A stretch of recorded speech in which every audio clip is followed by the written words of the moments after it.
Hello everyone, Janet here with Radiant Realty. Thank you so much for joining me today. If you're new to the channel, hit that subscribe button and stay a while. And don't forget to hit that notification bell so you get notified when new videos drop. So today we are talking about how to choose the right builder. And a lot of this comes down to what you're looking for exactly. So let's get into the nitty-gritty of that a little bit today. It's really going to depend on your price point and your timeline. A lot of times people might think that they want to do a custom build, but then when we get into it and ask more questions, either their timeline doesn't allow for it or their price point doesn't allow for it. So it's really important that you talk to a lender, you kind of know, unless you have cash, in which case you know exactly how much you have. You talk to a lender and you know how much you're pre-approved for.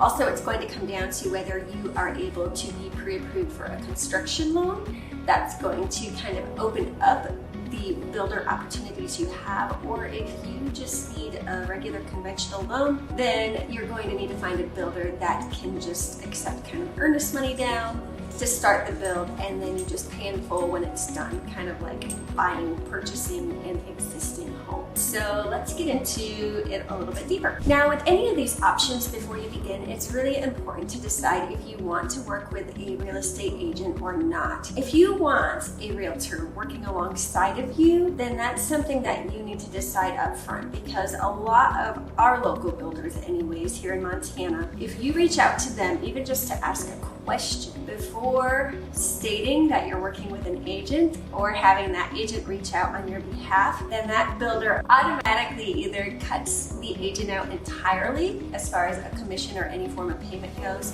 or cuts the commission in half immediately the second that you do that. So it's really important for you to decide what you want. If you want to work with an agent, start there. Find your agent first. And let's just go through kind of some pros and cons of that, so you can think through that, because maybe you haven't before. A lot of people probably think, oh, it's a new build, why do I need a realtor? So let's get into that a little bit. So the pros of having a real estate agent working alongside of you. One, they can do a lot of the legwork for you.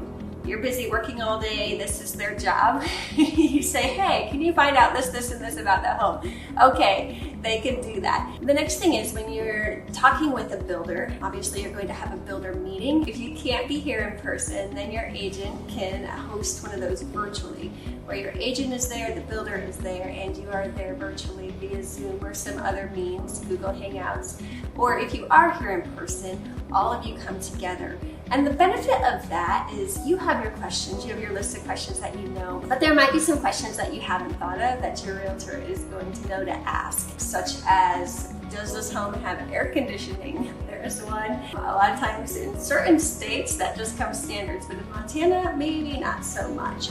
What is included in the price? Is the landscaping included? If so, what does that include? How many bushes? Is it sod? Is it seed? Is there underground sprinklers included?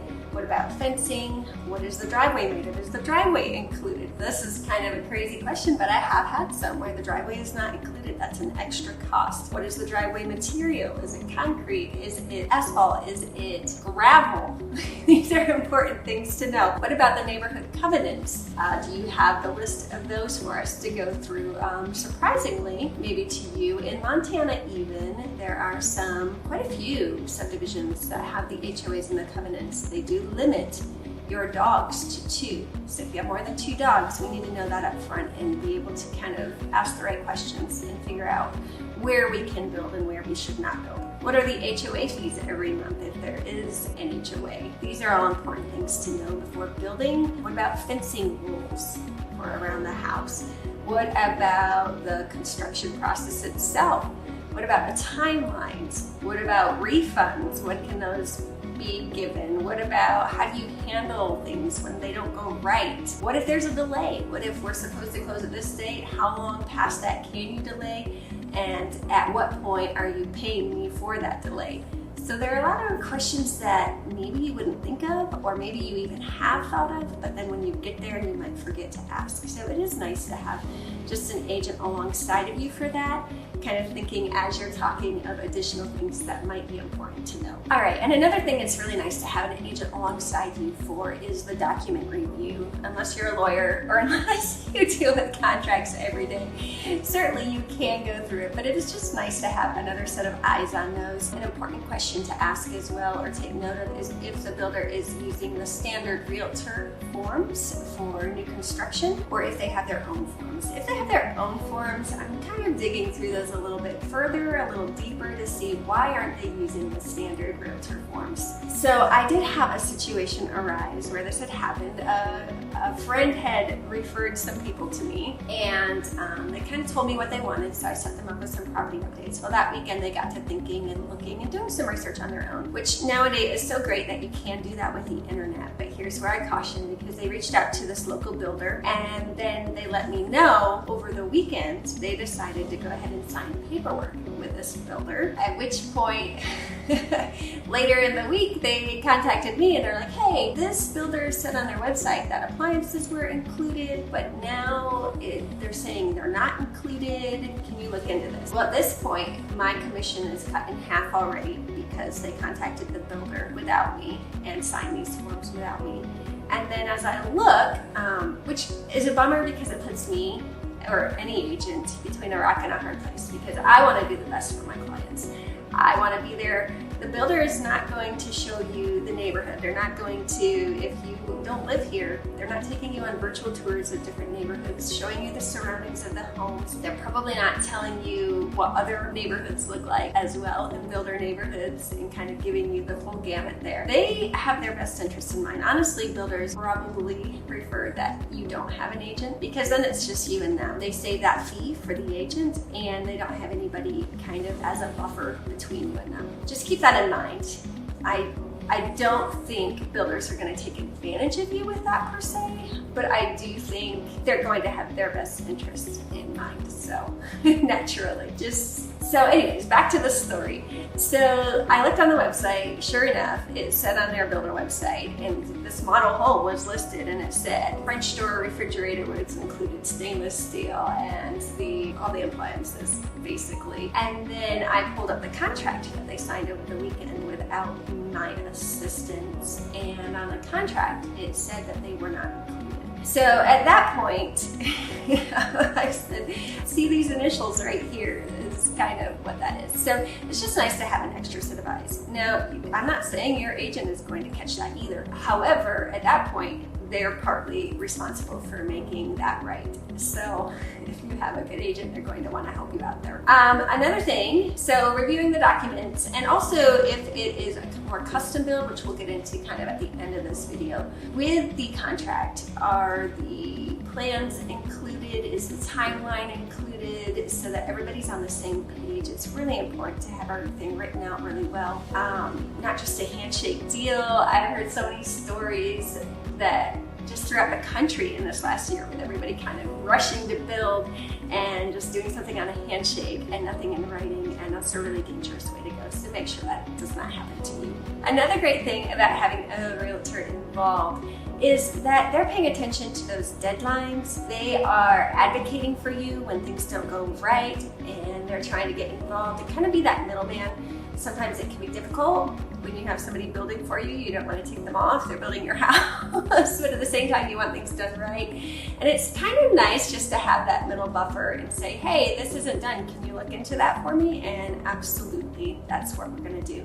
So what are the cons to having a realtor involved with your new build home? Honestly, I can't think of any except that potentially you could have a cost savings if you didn't. If you went to a builder directly and you asked them, hey, if I don't have an agent involved, can you give me that kind of agent referral fee or whatever that would normally go to them? I've never heard of a builder doing this. I mean, they build that cost in, but if you don't have a realtor, I haven't heard of them doing that. And especially in this market, that's probably not going to happen.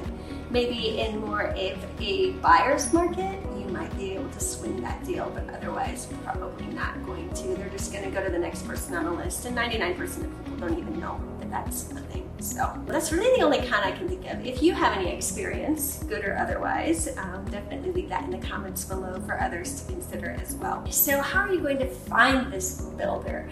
Well, there are a lot of ways to do it, a lot of different ways that clients do. I mean, the internet is great. Like I said, you can do a bunch of research on there. Just make sure you know upfront. Okay, we've already decided. Do I want to work with an agent, a realtor, or do I not for this build? If you want to work with a realtor, research online all you want, but contact the realtor when you find somebody that you're interested in. Let them make that first connection so that the builder knows they are your agent throughout this process. They are representing you and they can go from there. But other than that, a lot of times I've had clients that see new build home on the market and they just contact me. Sometimes it's already been under contract. So then I just dig in a little bit deeper. Okay, they liked this home. Who was the builder on this home? They liked this location.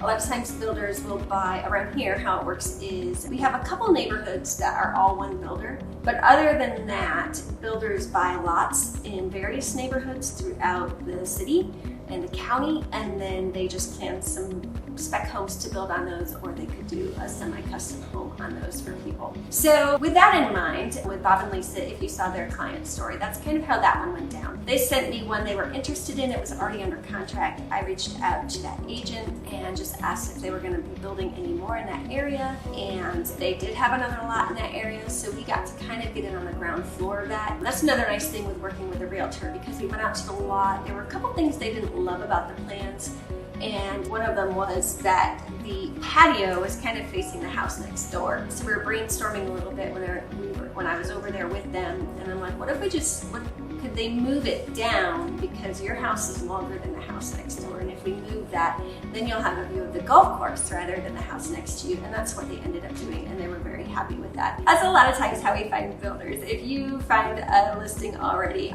if your budget, and also based on your budget, a realtor is going to know kind of what builders in the area work in what price range, what price point, and they can reach out and contact them in that regard. So otherwise, if it's you, just do your online research. If you don't want a realtor involved, reach out to them and then just ask a lot of good questions. Let them know your timeline and your budget and all of that up front, and they'll be able to let you know if they can work with that. All right, so what about those builder meeting questions? How do you know? So you think you maybe found the right builder, but how do you know if it's the one? Really, that meeting is so important, that initial meeting.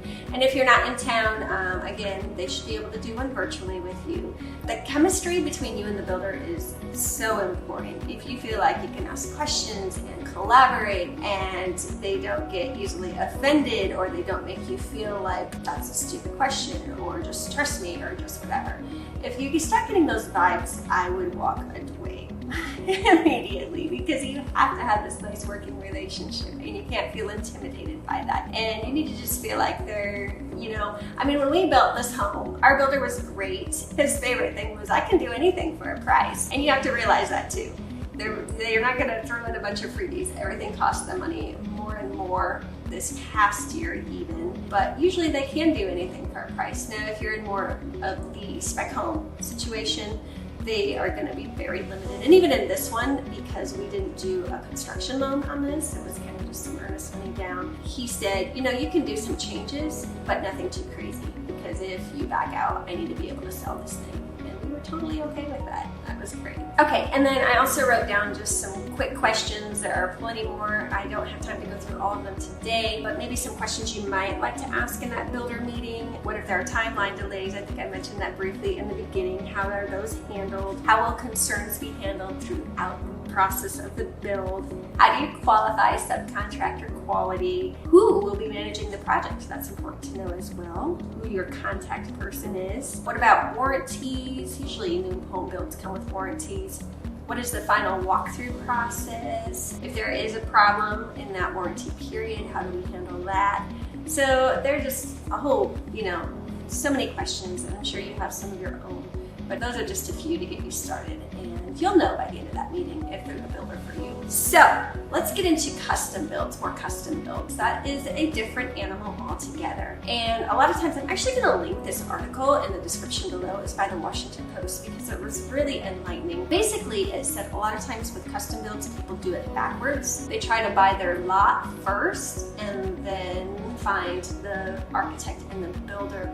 And really you kind of want your realtor, your builder, and your architect working together and then looking at that lot together so that you know. So really you kind of want your plans, whether you're buying them online or you're working with an architect, and those are really going to dictate what type of lot you need. So it's really important to have that down first and to really communicate that with your real estate agent, your builder, and your architect so they can work together on that. And in that article too, he did say a high percentage of customers start out thinking they want to build a custom home, but then throughout the process realize they don't want to build a custom home. They'd rather just buy a spec home or work with a builder to modify a spec home. To do a custom build, you're going to have a lot.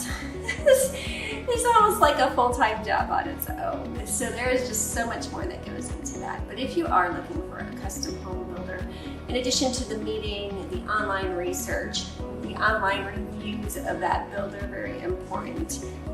Just talking to locals, talking to real estate agents, kind of hearing what the reputation of that builder is. And then, like I said, make sure that the contracts that are signed and the paperwork that is signed really clearly lays out the expectations for that, timelines, expenses, how the process is for change orders, delays, all of that stuff, how it's going to work so that there aren't any hidden surprises along the way. I mean, there will be some, but let's mitigate those as best that we can. Oh, and I realized I forgot to go into construction loans a little bit more. If you're not familiar with those, a construction loan is basically a loan that lumps together the cost for your lot and the cost for your build. So basically you kind of guesstimate what that's going to cost with your lender, and then you take chunks out. So your first chunk would be to buy the lot, and then your next, you would just make payments alongside the build. So as the builder has more materials, you're taking money off of that loan and getting that to the builder for the build. So that's kind of how that works. Your lender can tell you a lot more about it. If you need any lender recommendations here locally, it is good to work with a local lender wherever you're building or buying. They know more about the ins and outs of the local regulations and rules, and kind of they can make things happen sometimes that other companies in other states might not be able to do. Leave any questions or comments below, and if you are looking for a home or property in Montana, I would love to help you out. Send me a message. I have my contact information in the description below as well. Okay, that is it for this week, you guys. Thank you so much for joining me. Have an awesome week. Hit that notification bell, and I'll see you next time.